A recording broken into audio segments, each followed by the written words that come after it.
The Galactic Academy's grand lecture hall buzzed with the familiar chatter of 1,000 different species. Crystalline Vorthak clicked their mineral fingers against desks while the gaseous Nathari hummed in harmonious frequencies. At the center of it all, Professor Zexathul stood behind his lectern, his four eyes gleaming with what many recognized as barely contained disdain. Today, his voice resonated through the hall's translation matrices. We conclude our survey of primitive civilizations with perhaps the most amusing example. A holographic display flickered to life, showing a blue-green marble suspended in space. Terra, or as its inhabitants call it, Earth. A ripple of what could charitably be called laughter passed through the audience. In the back corner, 3 human exchange students sat motionless. Professor Zexthul's serpentine neck swayed as he gestured dramatically. The humans fancy themselves a spacefaring species, despite having achieved interstellar travel a mere 50 of their years ago. Compare this to the Eldari, who mastered the void when your sun was still forming. He paused for effect. But their delusions of grandeur run far deeper than simple technological inadequacy. The hologram shifted, displaying crude images of human warfare. Observe their history, an endless parade of violence, barbarism, and self-destruction. While the Zenthran collective achieved perfect harmony 12 millennia ago, humans were still beating each other with sticks and stones. Sarah Chen, one of the human students, felt her jaw clench. Beside her, Marcus Rodriguez's hands had formed fists beneath his desk. The third, Elena Vasquez, simply watched with an expression of deadly calm. Their greatest achievements, Zexthul continued, making air quotes with his manipulator appendages, are monuments to their own brutality. They celebrate warriors, conquerors, and killers. They glorify something they call heroism, which appears to be nothing more than organized savagery with better public relations. The professor activated another series of images: battles, wars, destruction. The so-called world wars of their recent past saw them slaughter each other by the millions.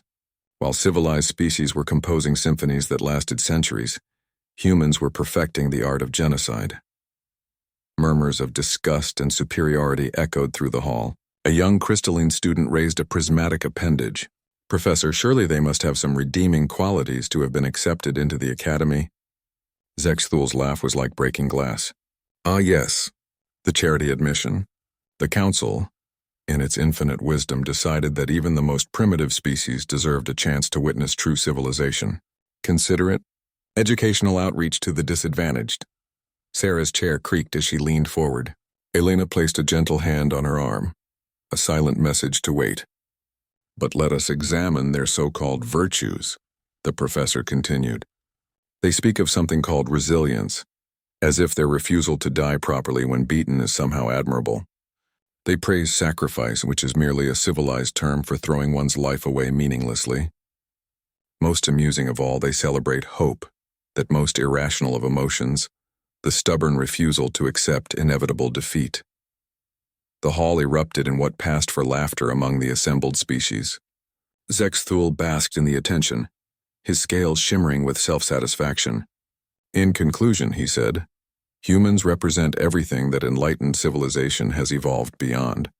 They are a cautionary tale, a reminder of what we might have become if we had remained slaves to our baser instincts. The hall fell silent as Professor Zexthul smiled, a predator's expression that didn't reach his cold eyes. Are there any questions? Elena Vasquez stood up slowly. The movement was so deliberate, so controlled, that conversations throughout the hall began to die. When she spoke, her voice carried clearly without amplification. Just one. The professor's expression shifted slightly. Something in the human's tone had changed the atmosphere of the room. You mentioned our world wars, Elena said, her voice steady as stone. Tell me, Professor, how many species did your people fight during your evolution to enlightened civilization? I beg your pardon? It's a simple question. How many other intelligent species did the Zephyrians have to compete with on their homeworld? Zexthul's four eyes narrowed. There were no other sapient species on Zephyr Prime. What does this have to do with one species? One world. No competition. Elena's voice grew quieter, more focused. The Eldari you mentioned. How many rival species shared their system? None, but I fail to see. None, Elena nodded. The crystalline collective. How many other crystal-based intelligences evolved alongside them? Professor Zexthul's scales had begun to pale. Around the hall, students were sitting up straighter, paying attention in a way they hadn't before. What you call our primitive brutality, Milena continued, was the crucible that forged us.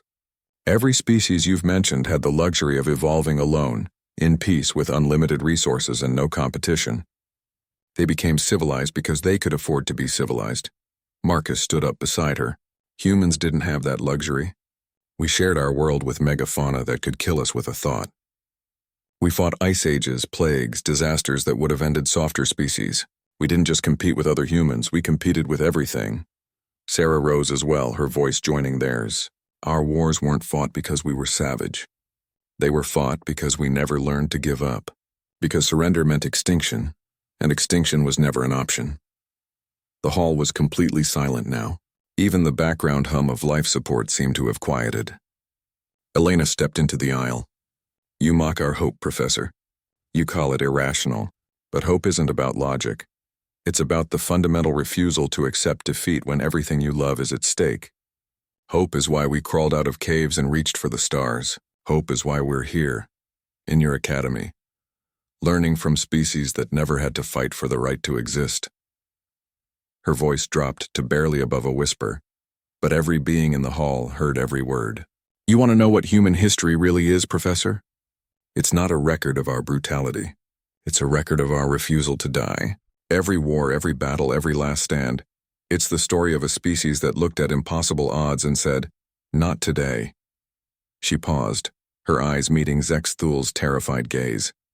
And Professor, we're still saying it. The silence that followed was absolute. It was the silence of a galaxy realizing that they had fundamentally misunderstood what they were looking at. Not a primitive species to be pitied or mocked, but something far more terrifying. Survivors who had never learned how to quit. In the back of the hall, a crystalline student whispered to their neighbor, "What have we invited into our galaxy?" The question hung in the air, unanswered and terrifying. As three humans quietly gathered their belongings and walked out of the hall with the measured pace of beings who had never, in their entire species history, learned the meaning of retreat.